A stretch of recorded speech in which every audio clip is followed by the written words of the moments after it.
ልጆ ረጅም ሰዓት ስልክ ላይ ወይም ቲቪ ላይ የሚቆይ ከሆነ ለኦቲዝም ሊጋለጥ እንደሚችል ያውቃሉ? ይሄ ቨርቹዋል ኦቲዝም ይባላል። የሚከሰተውን በተለይ ከ2 ዓመት በታች ያሉ ልጆች አብዛኛውን ሰዓታቸውን ቲቪ ላይ ወይም ስልክ ላይ በሚያሳልፉበት ጊዜ ከሰዎች ጋር ያላቸው ኢንተራክሽን በመቀነሱ የሚመጣ የባህሪ ለውጥ ነው። ዋና ዋና ምልክቶቹ የንግግር ክህሎት መዘግየት፣ አይን ለአይን አለመተያየት፣ ከሌሎች ሰዎች ጋር ኢንተራክት አለማድረግ፣ ተግባቦት መቀነስ፣ አቴንሽን ማጣት፣ እንዲሁም ደግሞ አንድ ነገርን በተደጋጋሚ ማድረግ፣ ለምሳሌ እጅን በተደጋጋሚ መወዝወዝ፣ መዝለል፣ ከፍ ያለ ድምጽ ሲሰሙ ጆሮ መያዝ፣ ለብርሃን ሴንሲቲቭ መሆን።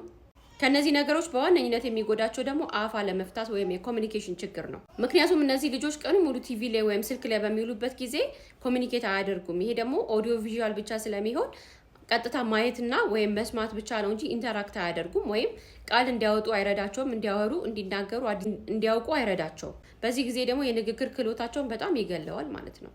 ልጆች እስከ 2 ዓመት ድረስ ኮሚኒኬት ማድረግ በደንብ የሚገባቸው እድሜ ነው። እንዲሁም ደግሞ ኢሞሽናቸውና ባህሪን መቆጣጠር ያለባቸው እድሜ ሲሆን ይሄ ቨርቹዋል ኦቲዝም ግን በጣም ቁጡ እንዲሆኑ አንድ ዕቃ ስንወስድባቸው በጣም ኃይለኛ እንዲሆኑና የጸባይ ለውጥ እንዲያመጡ ያደርጋቸዋል ማለት ነው። በተጨማሪም የሚሰሩት ፊልሞች በጣም ፈጠን ያሉ ስለሚሆኑ እነሱን መረጋጋት ይከብዳቸዋል ወይንም ደግሞ አቴንሽን ስፓናቸው በጣም ዝቅ ይላል።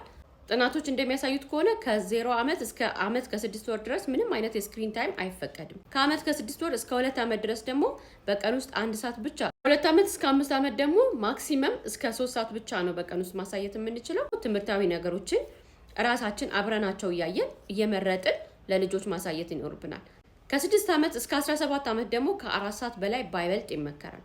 ስለዚህ ወላጆች የልጆችን የስክሪን ታይም በመቆጣጠር ይህንን ነገር መከላከል ይቻላል። እንደነዚህ አይነት ቲፖች እንዲደርሳችሁ ይህንን ፔጅ ላይክ፣ ፎሎ፣ ሼር ማድረግ እንዳይረሳ። ዶክተር ሊሊ ነኝ ባይ